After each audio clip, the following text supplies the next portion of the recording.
Halo, selamat pagi sahabat Iksada TV. Jumpa lagi di konten Ngopiku, ngobrol pintar kesehatanku. Konten Ngopiku kali ini memasuki episode ketiga. Kali ini kita akan ngobrol bersama Bapak Nas Angger Anugrah, Eskop MNS. Beliau selaku dosen keperawatan muskuloskeletal di Kampus Unmu Stikes Iksada Bojonegoro. Mari kita sapa dulu Pak Angger. Selamat pagi Pak Angger. Lagi. Ya. Terima kasih sudah meluangkan waktunya di konten Ngopiku kali ini. Baik sahabat Iksada TV, beberapa waktu yang lalu saya mengunjungi pijat tradisional di Desa Tikusan, Kecamatan Kapas, Kabupaten Bojonegoro yang bernama Pak Mustaro. Dan di situ beliau menerima pijat mulai dari kesleo, terus kolesterol, darah tinggi, asam urat, dan sebagainya. Dan dengan cara memijitnya tekan di titik-titik tertentu di daerah kaki atau badan. Nah, mari kita simak cuplikan videonya.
Sekitar 35 tahun yang lalu. Untuk saya sendiri bekerja di sini baru sekitar 5 tahunan. Kalau orang dulu bilangnya ya sudah turunan kita aja. Sehari kalau nggak musim pandemi seperti ini ya, dulu kalau sebelum musim pandemi bisa lebih dari 20 orang. Kalau sekitar selama pandemi masih 15 sampai 10 sampai 15 orang masih sehari. Kerjasama dengan kedinasan, dinas kesehatan pun tidak ada. Cuma kalau dari dinas kesehatan pernah terdaftar di apa itu namanya Kestra, himpunan tradisional itu, pengobatan tradisional. Ini penyakit yang sama, kadang sudah penanganannya, alhamdulillah yang langsung cepat selesai. Ada yang penyakit yang sama susah penanganannya. Kembalinya di situ. Kemudian kita kembali ke sini, itu tergantung daripada apa itu asumsi dari pasien sendiri. Nah, bagaimana sih pandangan medis atau kacamata medis melihat pijat tradisional seperti yang saya kunjungi di Desa Tikusan tersebut? Mari kita tanyakan bersama dosen muskuloskeletal kita, Pak Angger Anugrah. Nah, Pak Angger, saya ada beberapa pertanyaan ini untuk Pak Angger. Boleh. Terkait pijat yang kemarin saya kunjungi. Nah, Pak Angger, yang pertama, bagaimana Pak Angger melihat pijat tradisional dari ilmu modern, Pak Angger? Pijat tradisional dari segi ilmu modern ya. Jadi sebenarnya kalau kita memandangnya kalau pijat tradisional itu adalah gambaran kita, kalau kita orang awam biasanya, kalau orang memandang pijat tradisional itu pasti hubungannya dengan tidak ada ilmu medis dalamnya. Pasti hubungannya sama suwuk-suwuk. Pasti hubungannya sama misalnya ada syarat-syarat tertentu, pembayaran tertentu dan lain sebagainya. Kalau kita memandang pada pijat tradisional, itu sebenarnya orang Indonesia mindsetnya adalah arahnya bagaimana suwuk itu, pijat dengan media suhu atau apa itu bisa mengobati keseleo dan lain sebagainya. Sebenarnya kalau permasalahan itu di saya sendiri, saya pun pernah merasakan untuk pijat tradisional itu. Jadi saya pernah ada keseleo, terus kemudian datang di tukang pijat kayak gitu itu, dan memang tidak dipijat. Saya juga kaget. Jadi nggak ada proses pemijapan sama sekali, disebutkan nama saya ditiupkan di minyak kayak gitu, terus kemudian hanya dihapuskan ke kaki saya. Setelah itu kesannya adalah rasanya sudah hilang sakitnya. Itu pernah saya mengalami seperti itu. Nah, sekarang pandangan dari kacamata modern seperti apa terkait pijat tradisional? Tergantung pijat tradisionalnya sebenarnya. Jadi pijat tradisional itu sebenarnya bisa sekali tidak bertolak belakang dengan keilmuan modern. Jadi namanya pijat di mana-mana, di sebelahan dunia manapun itu ada. Jadi pijat itu di mana ada. Tergantung tujuannya untuk apa. Jadi tergantung tujuannya untuk apa, capek atau apa. Tetapi sebenarnya ketika dikaitkan pada permasalahan tertentu seperti patah tulang, seperti keseleo, itu akhirnya ada beberapa item-item yang nantinya mungkin harus menyesuaikan dengan segi kesehatan. Ada penyesuaian dengan apa yang harus boleh dilakukan atau tidak boleh dilakukan pada proses keseleo, apa yang boleh dilakukan atau tidak boleh dilakukan pada kasus patah tulang, gitu ya misalnya. Jadi ada hal-hal yang mungkin harus disesuaikan terkait itu. Jadi pijat tradisional tidak jadi masalah kalau dari pandangan modern, sebenarnya tidak jadi masalah. Tetapi yang jadi masalah mungkin ketika itu untuk penanganan kasus-kasus kesehatan. Akhirnya dipandang dari segi medis itu mungkin nantinya ada yang harus menyesuaikan satu sama lainnya. Itu nggak menyalahkan satu sama lainnya ya. Kita nggak mandang kesehatan, oh nggak boleh untuk pijat tradisional gitu misalnya, nggak ngono. Jadi ada hal-hal yang butuh penyesuaian antara tradisional dengan kesehatan modern ya. Karena kalau berkaitan dengan penyakit, berkembangnya ilmu terus menerus kan, ada upgrade ilmu berkembang terus menerus, sehingga mungkin saja dengan adanya upgrade ilmu ada hal-hal yang dulu biasa dilakukan sekarang menjadi mungkin ya sebaiknya ini dikurangi atau sebaiknya ini tidak dilakukan pada proses pemijatan misalnya seperti itu. Jadi kalau pandangan modern sih pijat umum di mana saja ada. Kalau berkaitan dengan segi kesehatan mungkin ada yang menyesuaikan karena terkait perkembangannya seperti itu. Menarik penjelasannya. Sekarang pertanyaan yang kedua selanjutnya. Memungkinkan apa enggak sih Pak ilmu pijat tradisional itu dikolaborasikan dengan ilmu pijat modern saat ini?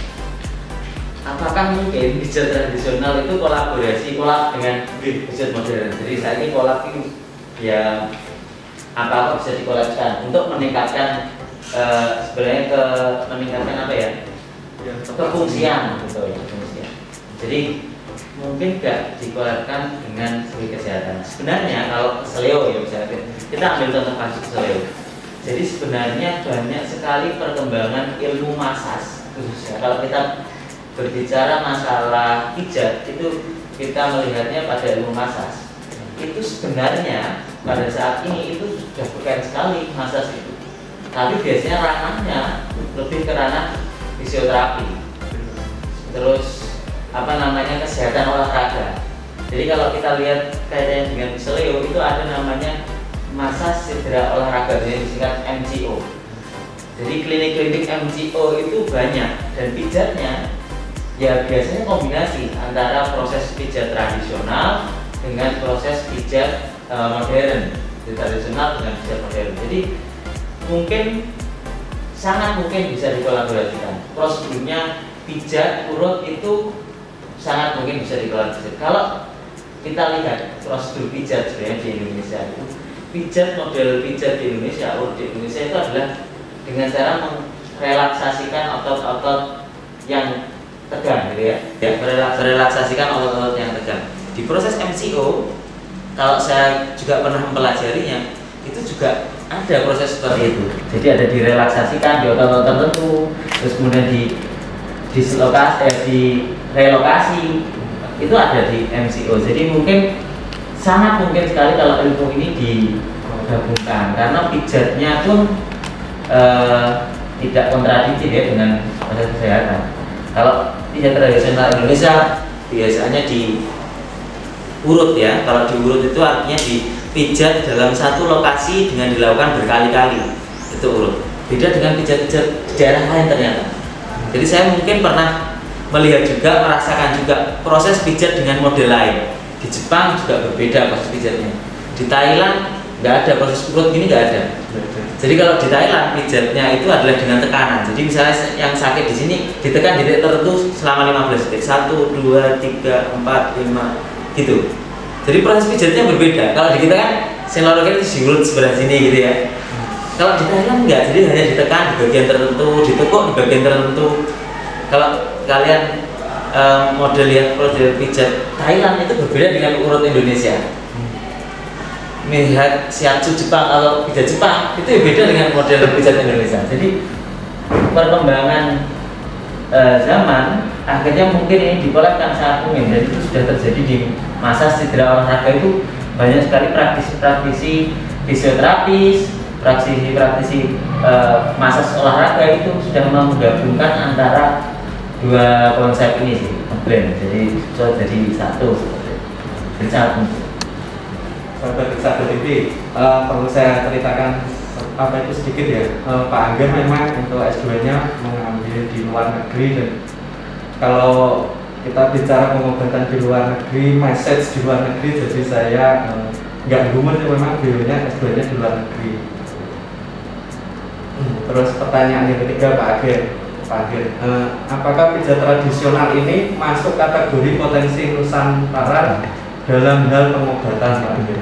Iya, kalau dilihat ini masuk potensi Nusantara apa tidak, sebenarnya kalau kita merujuk pada istilah potensi Nusantara itu sangat luas ya sebenarnya. Potensi Nusantara itu macam-macam.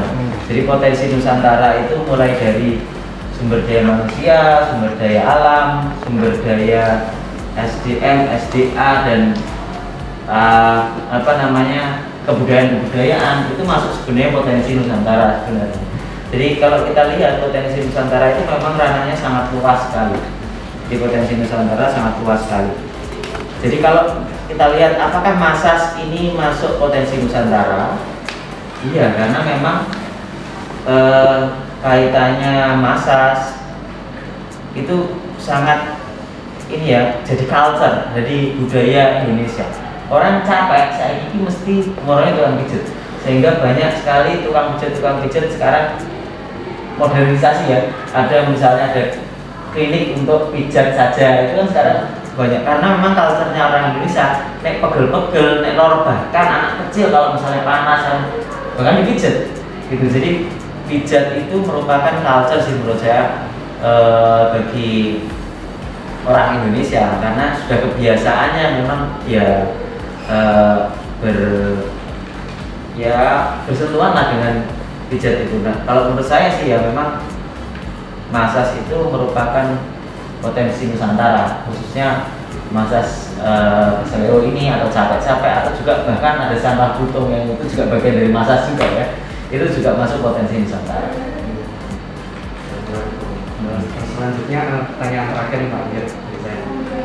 Kalau tadi Pak Angger sudah cerita apa itu kalau sakit dipijat ininya, sebenarnya kalau dari ilmu keperawatan Pak Angger, kalau misal kita keseleo, patah tulang, atau sakit seperti kolesterol, asam urat, itu tata laksananya seperti gimana Pak Angger?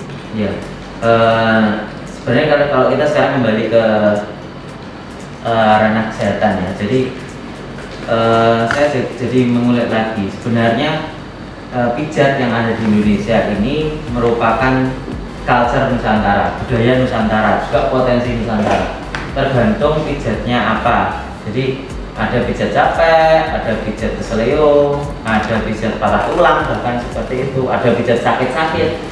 Itu sebenarnya termasuk budaya Nusantara. Tetapi yang perlu kita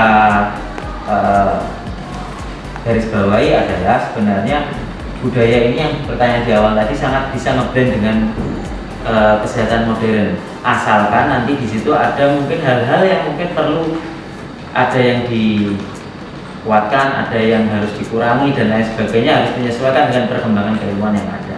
Nah, kalau kembali ke pertanyaan tadi, terus kemudian ilmu keperawatan, ranahnya ilmu keperawatan dan masas itu apa? Sebenarnya kalau kita lihat penyakit-penyakit seperti keseleo itu bagaimana sih tata laksananya dalam segi keperawatan. Sebenarnya kalau keperawatan itu sederhana sebenarnya.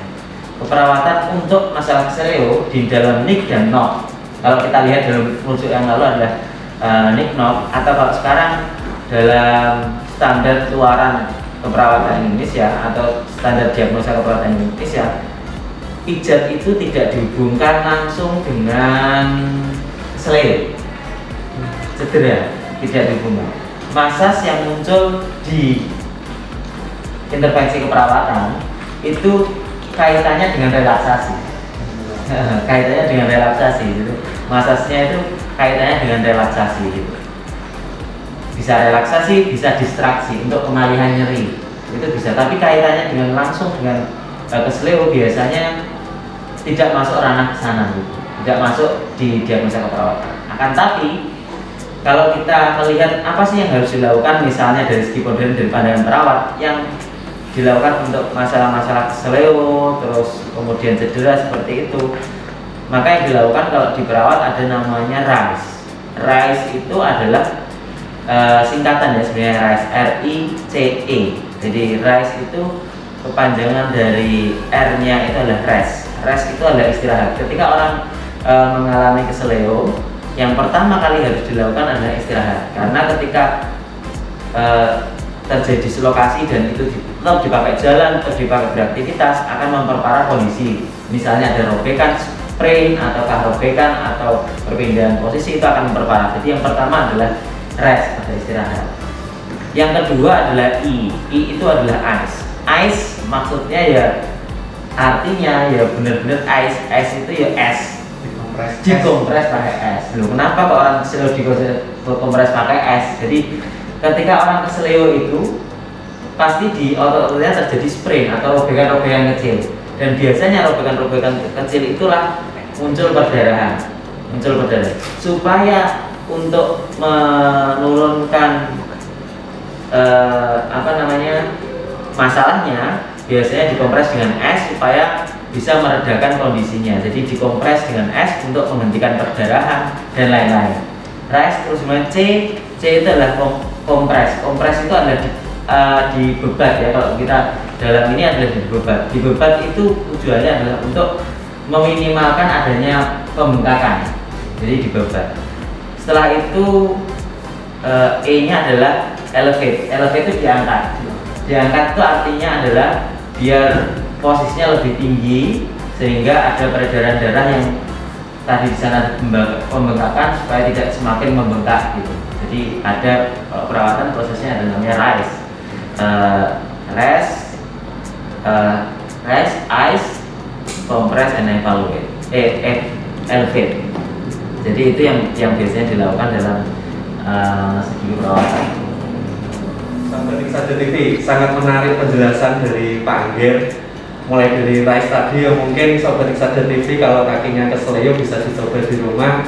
Dan Pak Angger tadi juga cerita massage di negara Thailand dan Jepang itu seperti bagaimana, dan memang ilmu modern dan tradisional sangat bisa dikolaborasikan untuk mempercepat penyembuhan. Nah, Sobat Iksada TV, saya ada sedikit pesan untuk para Sahabat Iksada TV. Jadi jangan biarkan ilmu itu memecah belah kita. Rekatkanlah ilmu yang kita miliki dengan rasa cinta. Ingat, cinta itu bisa mengajarkan kita rasa untuk saling menghargai. Demikian Sobat Iksada TV, Ngopiku episode ketiga kali ini. Sampai jumpa di video Ngopiku selanjutnya. Jangan lupa like, komen, dan subscribe channel Iksada TV. Ngopiku, ngobrol pintar kesehatanku.